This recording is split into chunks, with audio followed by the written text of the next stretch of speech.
बिस्मिल्लाहिर्रहमानिर्रहीम। अस्सलाम वालेकुम। मेरा नाम डॉक्टर एहसन है और आज हम जानेंगे राइबोसोम्स के बारे में।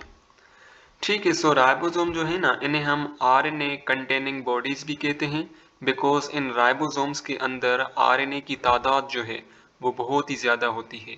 Okay, these are so named because they contain higher concentration of ribonucleic acid.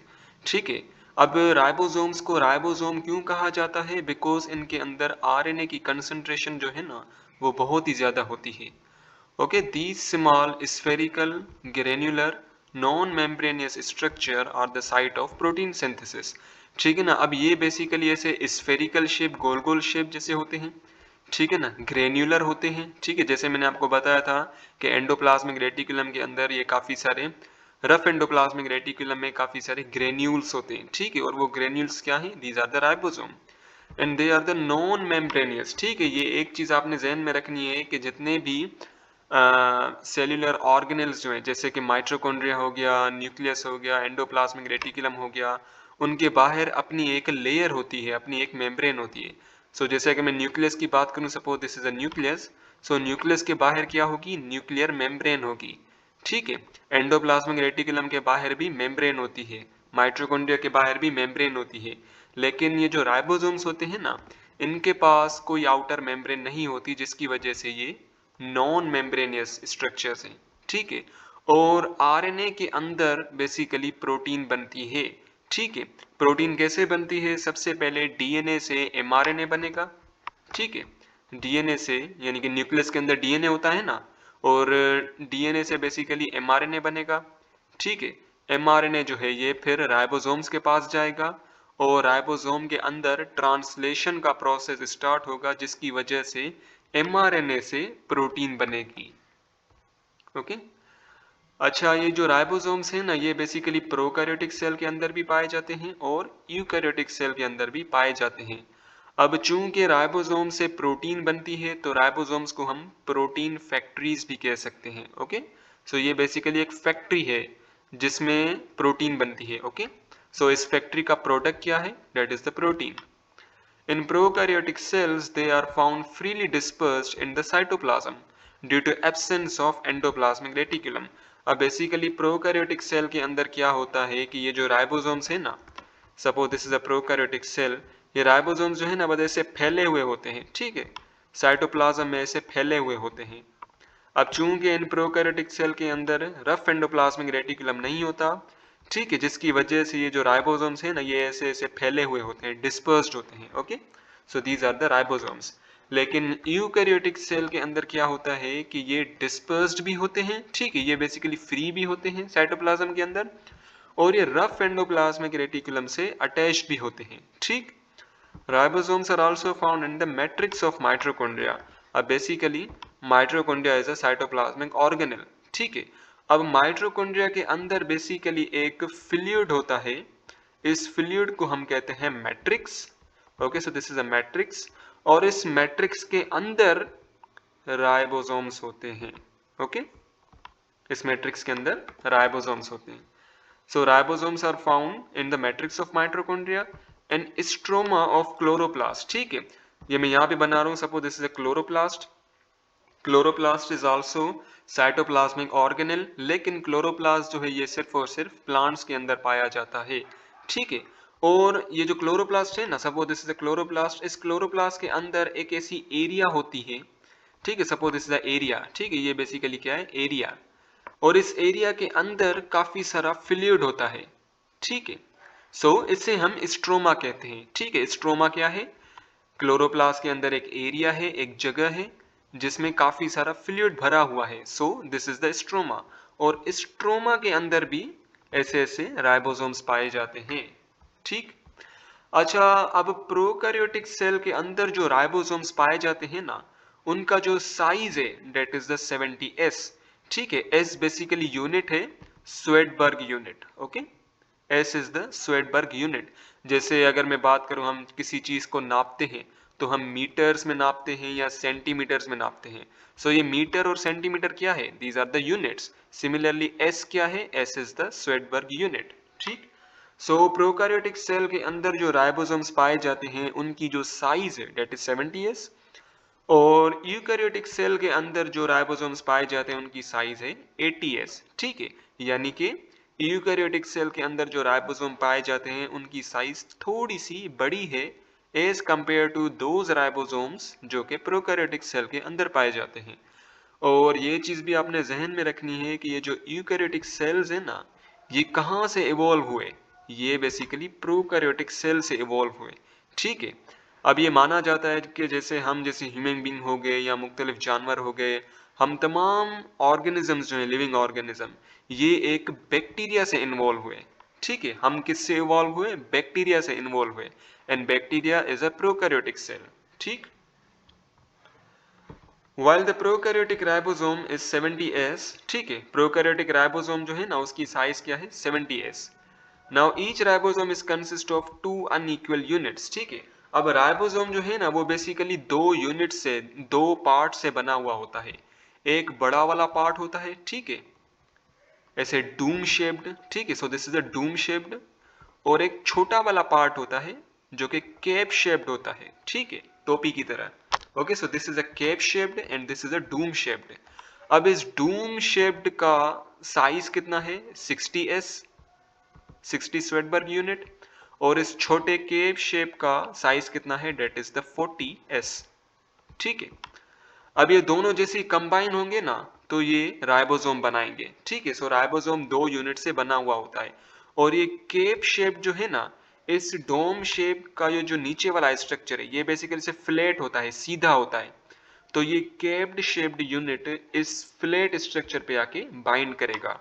Okay, so it consist of two unequal units, ठीक है ना, दो अनइक्वल यूनिट्स होते हैं। एक बेसिकली इससे लार्जर स्ट्रक्चर होता है, लार्जर सब unit which is a Doom shaped, and this is a smaller subunit which is a cape shaped. Okay, the larger subunit is dome shaped and a smaller one form a cap on the flat surface of a larger subunit, ठीक है। larger subunit का जो ये वाला structure होता है ना, ये वाला नीचे वाला, ये बेसिकली से फ्लैट होता है, सीधा होता है। और ये स्मॉल स्ट्रक्चर, स्मॉल सब यूनिट यहाँ पे आके बाइंड करेगा। Okay, eukaryotic ribosome has a larger सब unit of 60s and smaller सब यूनिट ऑफ 40s। मैंने आपको बताया था लार्जर सब यूनिट जो है ना वो बेसिकली 60s का होता है, इसकी साइज 60s होती है, और स्मॉलर सब यूनिट की साइज 40s होती है, ठीक है। अब आपका सवाल होगा कि भाई ये 60 है और ये 40 है, जब ये कंबाइन होंगे तो उनको तो 100s होना चाहिए, लेकिन मैंने आपको बताया था ये तो 80s होते हैं, ठीक है। इसका रीजन ये होता है कि जैसे ही ये कंबाइन होते हैं ना, इनकी साइज थोड़ी सी रिड्यूस हो जाती है, जिसकी वजह से ये 100 से 80 पे आ जाते हैं। Okay, on attachment at single unit it becomes 80s। Okay, both the unit are attached by magnesium ion. अच्छा, ये चीज भी आपने जहन में रखनी है कि ये जो लार्जर सब यूनिट और स्मॉलर सब यूनिट ये आपस में कंबाइन होते हैं by the help of magnesium ion, ठीक है। मैग्नीशियम आयन नहीं होगा, ये दोनों सब यूनिट आपस में कंबाइन नहीं होंगे, ठीक। The ribosome is chemically made up of nucleoprotein, ठीक है। राइबोसोम किससे बना हुआ होता है? आरएनए से एंड प्रोटीन से। So nucleoprotein this is a conjugated molecule, यानी कि ये किससे बना हुआ होगा? न्यूक्लिक एसिड से एंड प्रोटीन से। Okay, nucleic acid which is the RNA 40% and protein 60%। Okay, they are made up of 50 or more different types of proteins, ठीक है ना।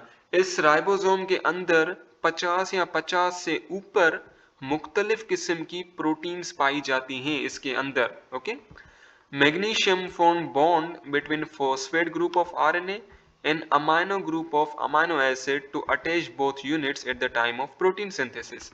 अब बेसिकली सपोज कीजिए कि ये मैंने बनाया डूम शेप्ड स्ट्रक्चर, ठीक है, और ये मैंने बनाया कैप शेप्ड छोटा वाला स्ट्रक्चर, स्मॉल सब unit.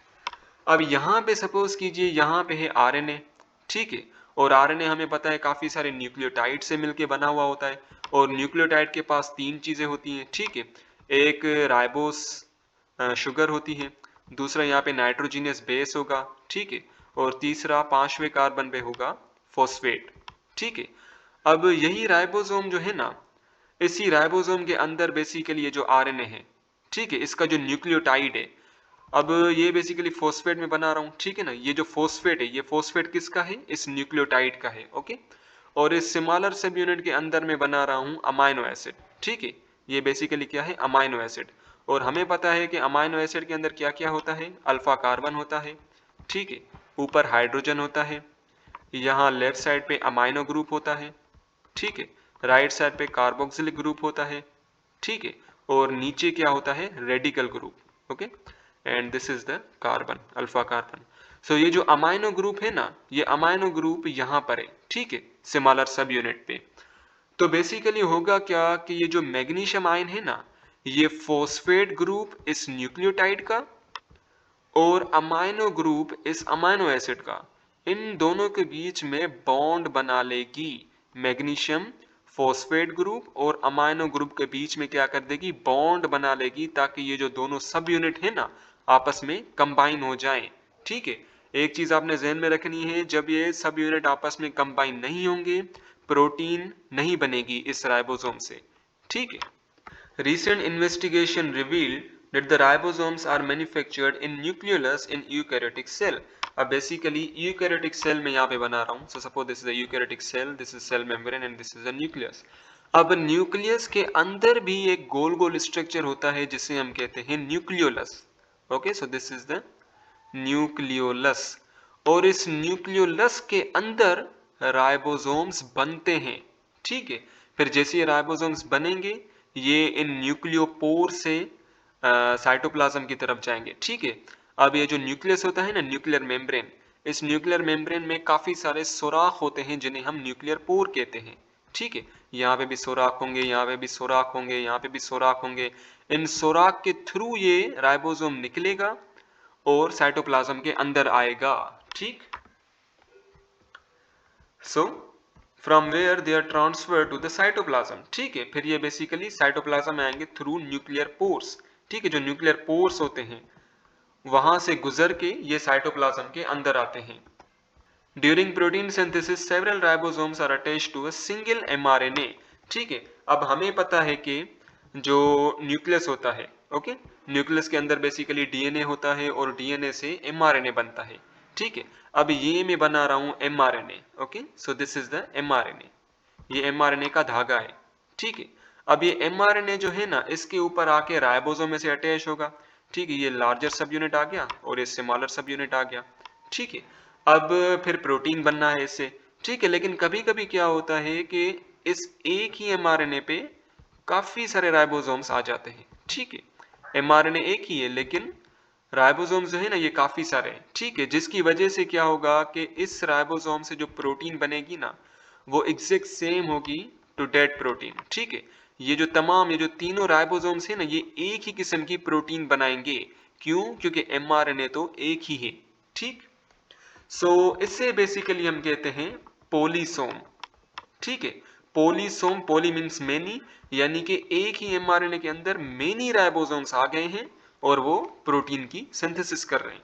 Okay, to synthesis number of identical protein molecule. ठीक है ना, आइडेंटिकल यानी कि एक ही जैसे प्रोटीन मॉलिक्यूल बनाएंगे। This group of ribosome attached to a single mRNA is called as पोलीसोम।